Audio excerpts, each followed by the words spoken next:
Hi, this is Gina Imperio of DMCI Homes, and today I'll be showing you the actual turnover finish for 2-bedroom, also known as Korean layout or open layout.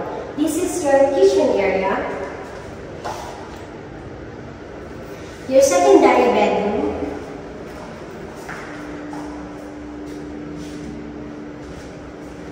this is your hallway going to the living space and dining space.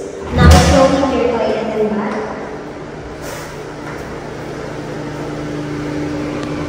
Beside your toilet and bath, your service area or your washing machine cabinet.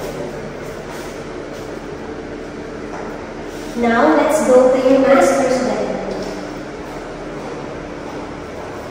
This is your master's bedroom. And finally, your bathroom.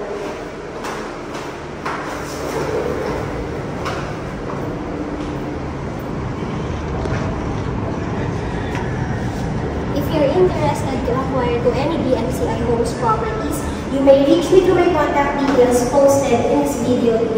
Thank you for watching.